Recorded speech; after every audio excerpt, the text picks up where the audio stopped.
கொன்னுட்டாங்களா? என்ன சொல்ற நீ? அண்ணே, ஐயோ, கௌரிக்கு என்னாச்சு? அவ சுமந்துகிட்டு வந்த அந்த பேழை பெட்டி. ஐயோ சின்ராசு, நீ முதல்ல இதுதானே சொல்லிருக்கணும். அத்தனை பேருமா? ஐயோ கடவுளே. சரி, நான் அதோ உடனே வரேன்.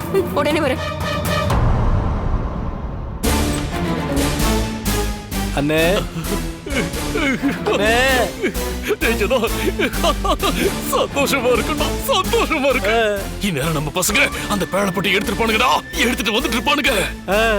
ஆமாண்ணே. அந்த துர்கா செத்து போன கௌரிக்கும் ஊர் ஜனங்களுக்கும் காரியம் பண்ண கிளம்பிட்டான்னு நினைக்கிறேன். இரு, காலசாமிக்கு போன் பண்ணி சொல்லலாம். பண்ணுங்க. ஏய், சாமியா போன் பண்றாரா? இரு, பேசலாம். சாமி, உங்களுக்கு ஆயுசு 100. இப்பதான் உங்களை கூப்பிட்டு நல்ல செய்தி சொல்லலாம்னு நினைச்சேன். நீங்களே லைன்ல வந்துட்டீங்க.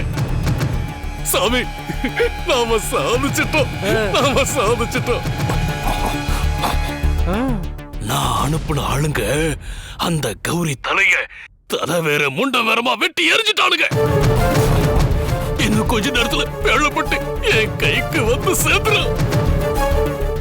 அதை எடுத்துட்டு நானே நேரா உங்க குடிலுக்கு வந்துடுறேன். நிறுத்து.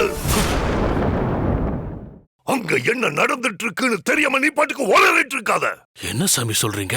ஆமா உடை, கௌரி ஒன்னும் சாகல.